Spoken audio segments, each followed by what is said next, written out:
How the ripple effects of the government shutdown might spread, day by day. U.S. News. MSN. Outlook. More autos. My MSN. Video. Careers and jobs. Personals. Weather. Dealish. Quotes.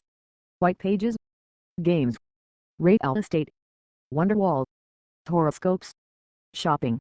Yellow pages. Local edition. Traffic. Feedback. Maps and directions.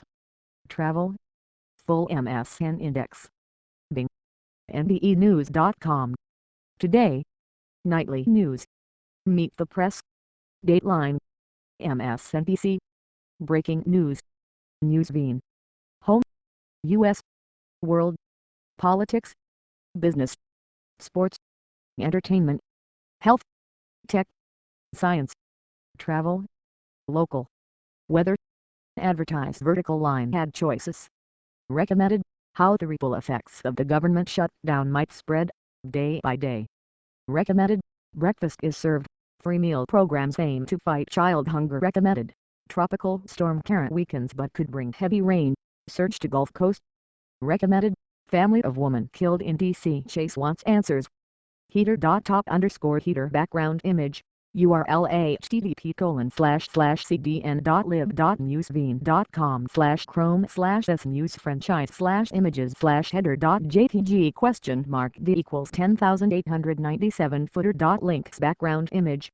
URL http://cdn.lib.newsveen.com/chrome/s/news-franchise/images/footer.jpg.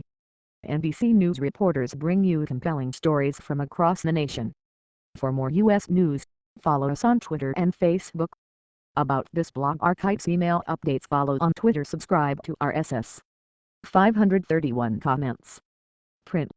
Updated 7 hours ago. How the ripple effects of the government shutdown might spread, day by day. By Aaron McClam, staff writer, NBC News.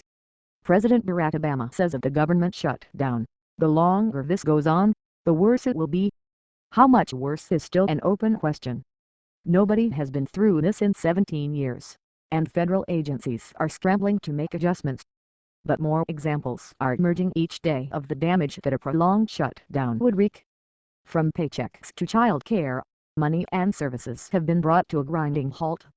And fewer FDA inspectors means higher prices, which could make an impact in the grocery store. NBC's Mithel Elmiger reports. Here are some examples of what would happen if the shutdown stretched days, weeks or even months. Monday, October 7th, Sikorsky Aircraft of Connecticut, which sells helicopters to the Defense Department, says it will be forced to furlough 2,000 workers in Connecticut, Florida and Alabama. Advertise vertical line ad choices. Friday, October 11th, United Technologies, a major defense contractor, says it will be forced to furlough 4,000 workers at two of its companies, Pratt & Whitney and UDC Aerospace Systems. Sikorsky says it will furlough 1,000 more. Saturday, October 12th, Football Saturday for the service academies. Army hosts Eastern Michigan, and Navy is at Duke. Those games are up in the air, but college football is such a moneymaker that private donors would probably step in. Private donations are covering the October 5th games, and military officials say the NCAA, CBS Sports and United Airlines all offered to help. Tuesday, October 15th, the final deadline to file your 2012 tax return, provided you got an exemption for the regular April 15th deadline. If you owe the government money, it's still due, but if you're having math trouble, you probably won't get anyone at the IRS on the phone to help. Wednesday, October 16th, federal courts could shut down. Administrators say the courts will stay open for roughly the first 10 business days of the shutdown, but they say they would have to reassess matters on October 15th. Thursday, October 17th, the big one. The date at which the federal government exhausts its ability to borrow money, unless Congress raises the limit it can borrow. Negotiations increasingly likely to be tied up with talks on the shutdown.